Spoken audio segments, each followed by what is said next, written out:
I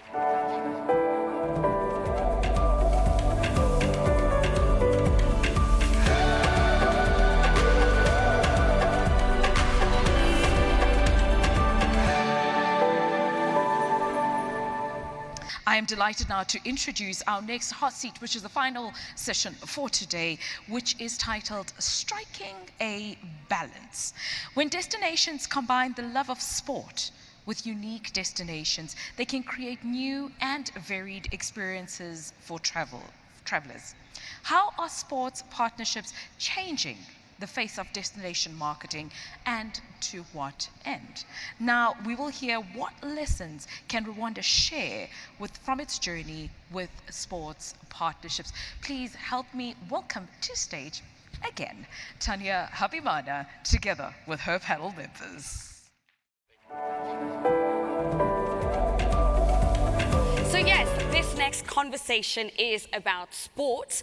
Now, I have had a very sports-filled couple of weeks as a resident of the place that has just won the Rugby World Cup, South Africa. Now, the interesting thing is, while I've been spending the last couple of weeks watching sports, I wouldn't qualify myself as an avid sports lover, with the exception of basketball, actually. But why I have been watching is because sports, as Tammy said, is a unifier. It's for the vibes. It brings people together, it brings passion, it unifies people of different origins, different backgrounds, different colors together. And when you combine it with travel, which is a connector of people, you have sports tourism, which is a huge opportunity. I'd like to introduce to you my panel. We have, to my right, Amadou Gallo-Fall, the president of the Basketball Africa League, Seti Solomon, Chief Strategy and Communications Officer at the Rwanda Development Board, and Juliet Slot, Chief Commercial Officer at Arsenal Football Club. Now, let's give them a round of applause. So I am a bit of a nerd, and I've been Googling. And when you Google Arsenal, you get a lot of questions about the matches and the players. But when you look specifically in the most commonly asked questions, one of the questions that people ask or type in on Google is, why is there Visit Rwanda on the Arsenal shirts? Now, for most of us in the room, we know that that is the result of a sports partnership between the Rwandan government and Arsenal Football Club, one that has been dubbed as an innovative take on destination marketing. And that is exactly where I'd like to start this conversation. Now, Seti, you are with RDB, the Rwanda Development Board, in a department that has recently been launched looking specifically to develop partnerships of this kind.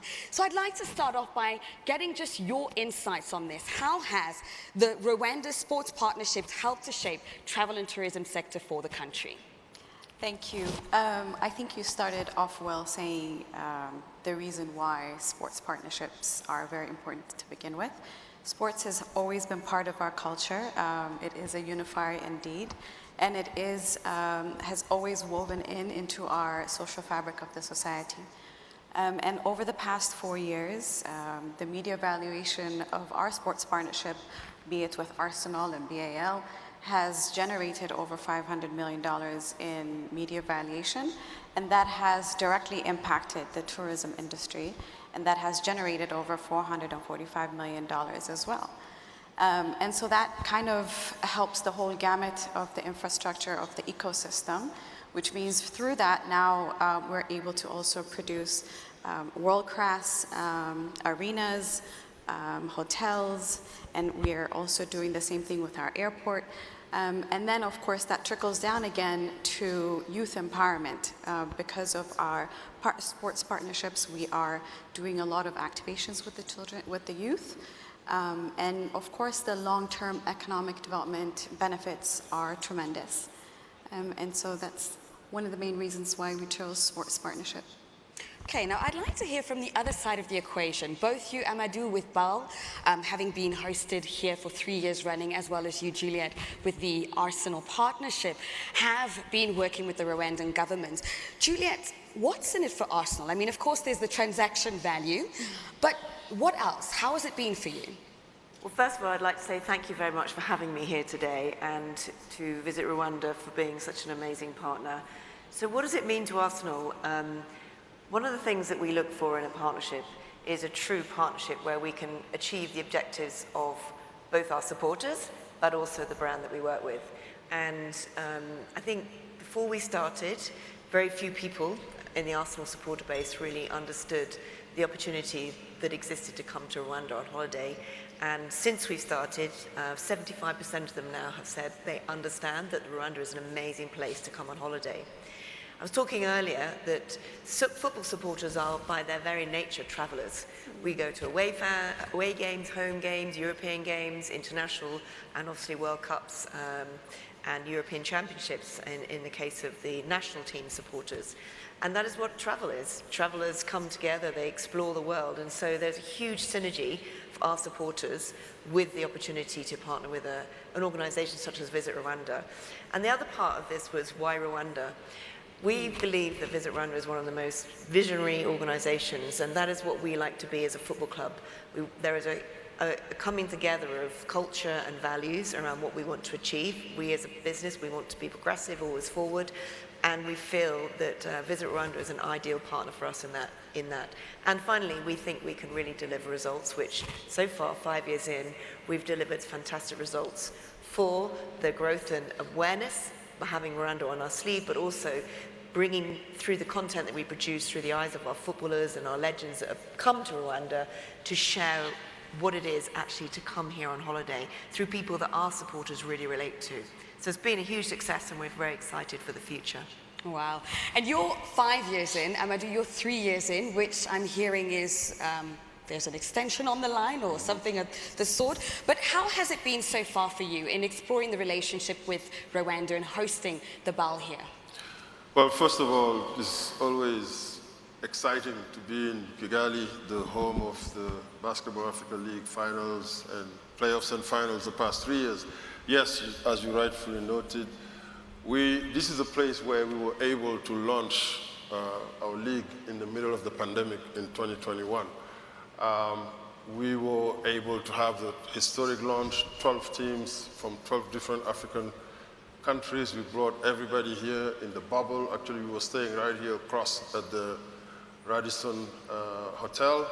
We built practice courts here in the convention center. So we were able to innovate. And one of the things that, the comments we were getting from all around the world, friends watching, and what they saw as a compliment was like, wow, we're watching this in TV. You can't believe it's happening in Africa. And for us, it's really the challenge. We got to make sure that that becomes normalcy, that, big, bold, innovative, cool occurrences can't take place in Africa without it being something extraordinary. How is it working out for us? After 3 years, we renewed, and actually we've officially renewed the partnership for the next 5 years. We'll be hosting our Basketball Africa League games here in this coming 2024. Season 4, we'll have our finals here, and the next season, we'll have the finals somewhere else, but we will bring a conference, one of our conference games here, and then, we'll come back the following year, and so forth and so forth, so forth.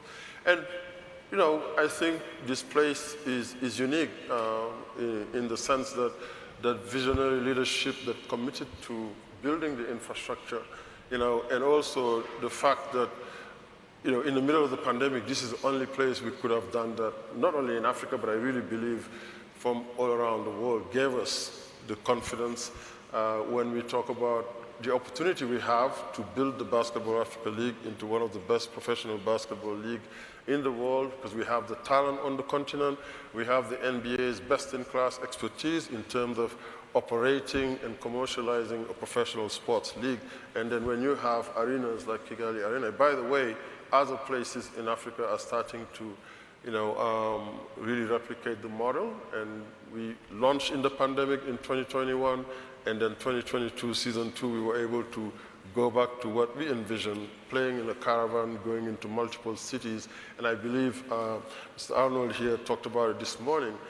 This league gives an opportunity to showcase those landmarks, whether it's the pyramids in Giza or the monument of the African Renaissance in Dakar. And when we come to Kigali, obviously, people are going to see the extraordinary sights of this country, just showcasing what Africa has best to offer to a global audience. Thank you. And you touched on the element of the impact in the country, which I particularly like. And Juliet, earlier on, you also mentioned how Arsenal fans are traveling the world, literally following the team, supporting the team. And I'm quite curious, I mean, I understand the notion of wanting or being interested in visiting a land or maybe going to watch a match. But once they're watching the match, do they actually stay and visit the country? How are you looking at this? Is it measurable? So I think the nature of our partnership isn't about trying to get our supporters to come here to watch a football match in Rwanda.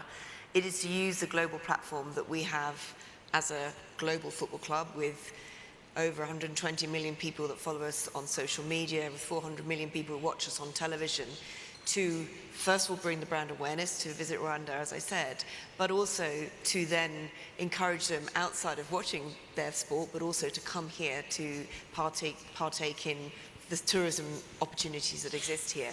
So I think it's our whole objective is to encourage people to consider and to bring and to consider and to come to Rwanda on holiday versus coming through Arsenal to come and watch football here. So I would say it's a long-term partnership in that respect, and I obviously we really support everything that Rwanda's doing in terms of building a football stadium here. There's going to be 44,000 people in the stadium, and hopefully one day we'll have an Arsenal team playing here in the market. But at the moment, our whole focus is around using the eyes of football to bring the world to Rwanda and to really explain what it is about Rwanda that makes it the most amazing country to visit. Things like when you have Ray Parlour here in the market just saying, it's so clean here, it's so safe here. You've got somebody who everyone relates to authentically talking about something that they don't know about. That brings them closer to the outcome, closer to the idea, oh, maybe I can go there on holiday too. So it's a slightly different perspective from an Arsenal partnership point of view versus, I would imagine, from a basketball, actually coming to the country to watch basketball and to take part in it.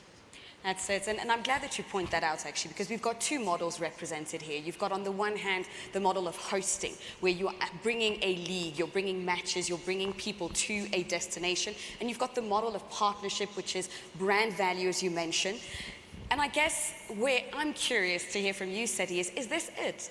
What else can be made of sports partnerships and sports marketing when it comes to attracting travel and tourism to the country? I think just piggybacking on what Julie was saying earlier, our partnerships have created a different perception of not only on Rwanda, but on Africa as a whole. And this is quite important for us to understand that this is a lot more than our country, but at the same time, the perception of Africa as a destination, the perception of not only as a destination, but as a continent, who we are, that we are readily available for investment, that our youth are empowered, that we are open for business. So there is a whole gamut of a domino effect that what we are doing here is almost like opening a floodgates of opportunities for also our neighbors and just as Africans. I think it surpasses the partnerships that we've had. It's doing so much better, or so much more. Indeed. And Amadou, this is where I'd like to bring you in, because you've hosted the Basketball Africa League games in multiple countries. What have you seen that can be lessons shared with other nations in terms of attracting travel and tourism and enhancing and boosting the industry, actually?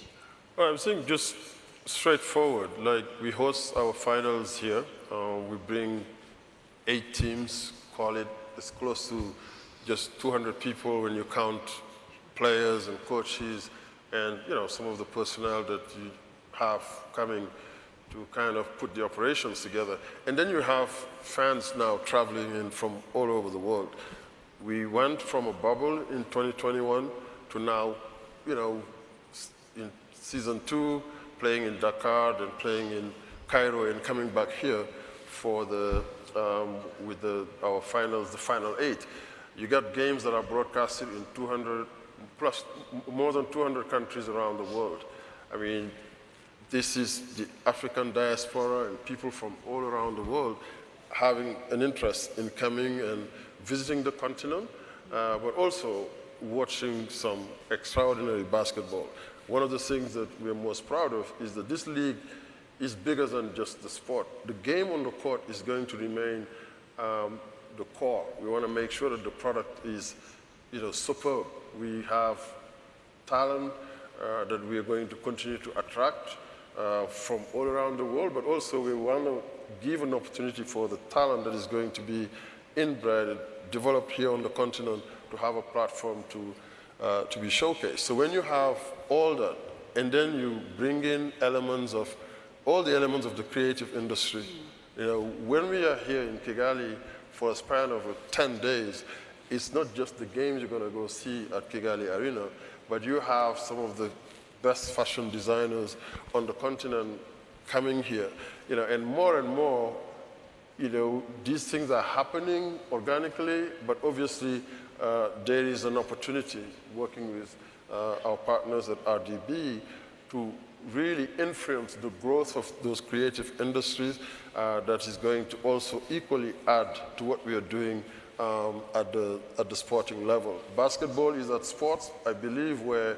music and fashion and technology comes together seamlessly, and that's what we showcase. That's really, for me, what the opportunity is, and to galvanize and be the anchor of creating something unique that is authentically African, that highlights all those touch points.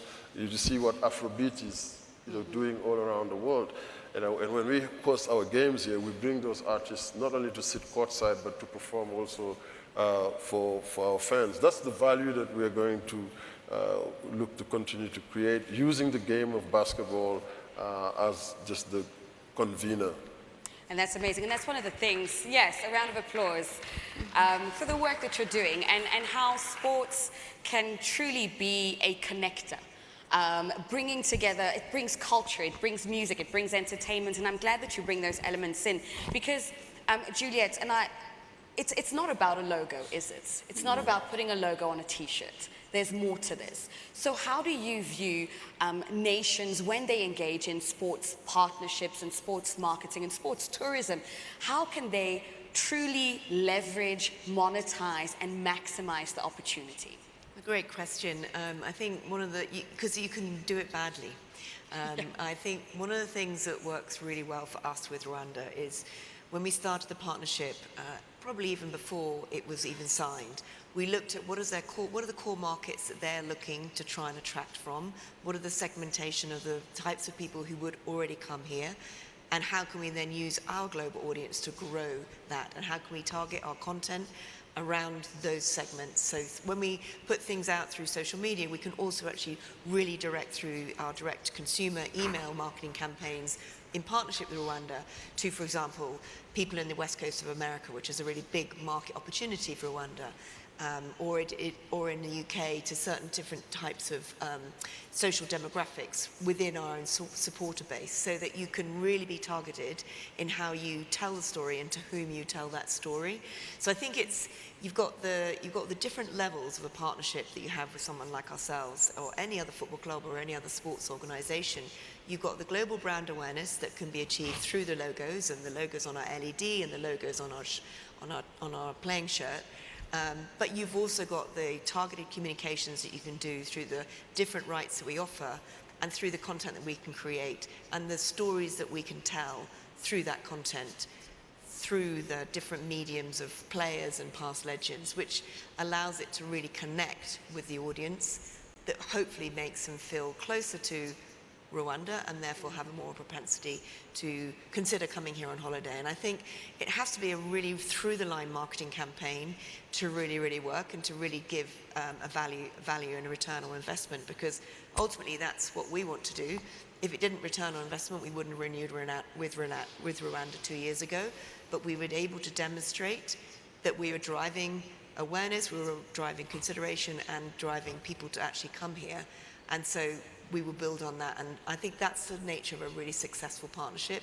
And you have to go into it knowing exactly what you want to achieve out of it, put together a rights package that will allow you to do that, and then put a lot of effort and good people behind delivering that. That sounds like a blueprint to follow, and that's where I'd like to direct my next question, Seti. What are the lessons that other nations can learn from Rwanda if they're looking to engage more in sports tourism? Thank you. I think the first would be to have a visionary leader that is very focused, laser eye focused on long-term solutions. And that would be the blueprint, as you said, to a lot of things.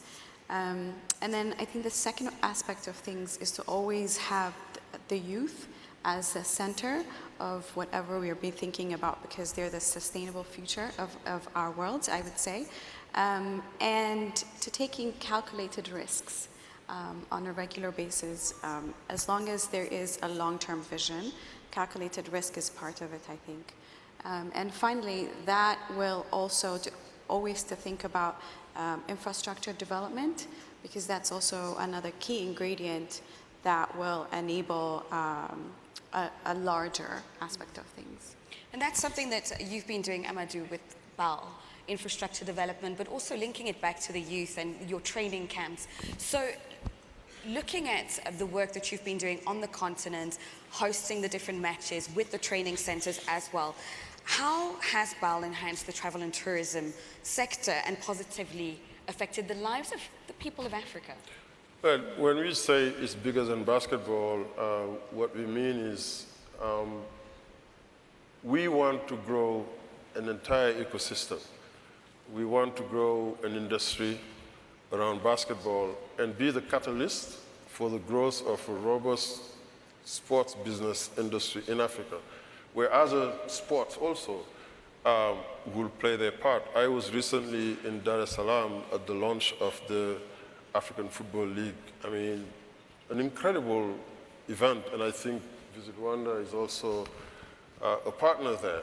So we want to make sure that we continue to inspire the next generation, not only to love sports and want to be excellent at it, but to grow up with the value that sports, kind of inculcate in people who partake in it. We have programs that are geared towards exactly doing this in terms of, first of all, getting young people interested in something that's bigger than themselves. And also we're trying to address certain issues like accessibility of the sports industry to women and girls. We have our BL for Her program that we conduct everywhere we go. It's really a combination of life skills and training, and to make young people and girls in particular aware of the career opportunities in sport. This is something that, through this league, we're going to make sure that we have an impact on. To come back to your question in terms of sports tourism, travel and sporting events, obviously, I think this has been talked about all day long. With us bringing this event here in Kigali and taking it to other countries in Africa, moving people, goods and services, this is what's going to turn this league into an economic growth engine.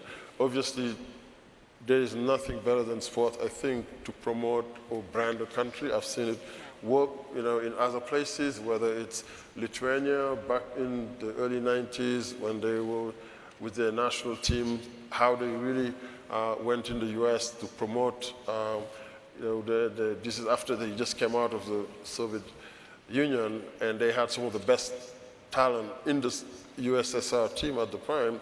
So they were able, a country of 5 million people, really put themselves on the map through their participation in Olympics and the types of talent that they kept producing and that are coming in the NBA. That's what the opportunity we have here in Africa, not to only boost tourism and economies, but continue to detect and grow incredible talent But we want this talent not to only feel like the only way to develop is by going somewhere else. We're creating the infrastructure right here on the continent to give them an opportunity to grow. That's the example that we like here in Rwanda, and that's what we are looking to influence in other parts of the continent. Absolutely, and you raise on an important point, which is actually going to be my closing question for all three of you.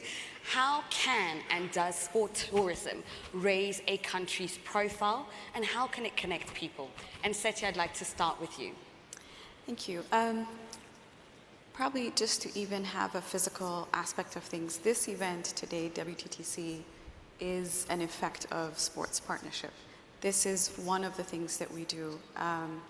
Because of our sports partnership is the reason why we have these events.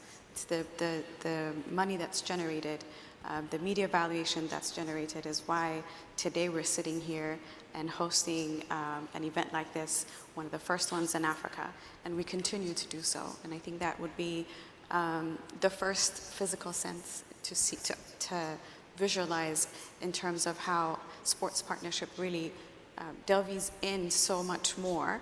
And we actually do see the effects as we see it here. Brilliant. I'm actually going to be a little bit unfair to Juliet and to Amadou and to ask you to say this in just one sentence. How do you view sports as being able to raise a country's profile? Sport gives you the opportunity to open the window to something you didn't know was there for sports tourism. So for Rwanda, we've opened a window through the power of sport to what Rwanda is, both from a tourism but also from an investment point of view, which is a secondary part of our relationship. That was almost one sentence, but... Brilliant sentence. Thank you so much. And Amadou? It's going to be tough, but through its convening power, I think in the examples of BAL, our games are broadcasted in over 200 countries around the world. And wherever we play, we use local suppliers. Just an example, in Senegal, 40 small and medium enterprises that we use to put together our events, and these are from internet providers to local transportations, etc. And all these are creating jobs for these countries and boosting economy. And again, just that convening power of sport and being able to showcase the country to a global audience, I mean, is going to have an impact on people wanting to visit and people wanting to follow the caravan that we're going to continue to put together. Excellent. Thank you so much. The convening power of sports, the opportunities that lie in enabling a country to raise their profile using sports partnerships and tourism, and of course, the investments that come from it. Ladies and gentlemen, please help me in giving a big, warm round of applause to my wonderful panel. We had Amadou Gallo, President of the Basketball Africa League, Seti Solomon, Chief Strategy and Communications Officer at the Rwanda Development Board, and Juliet Slot, Chief Commercial Officer at the Arsenal Football Club. Thank you.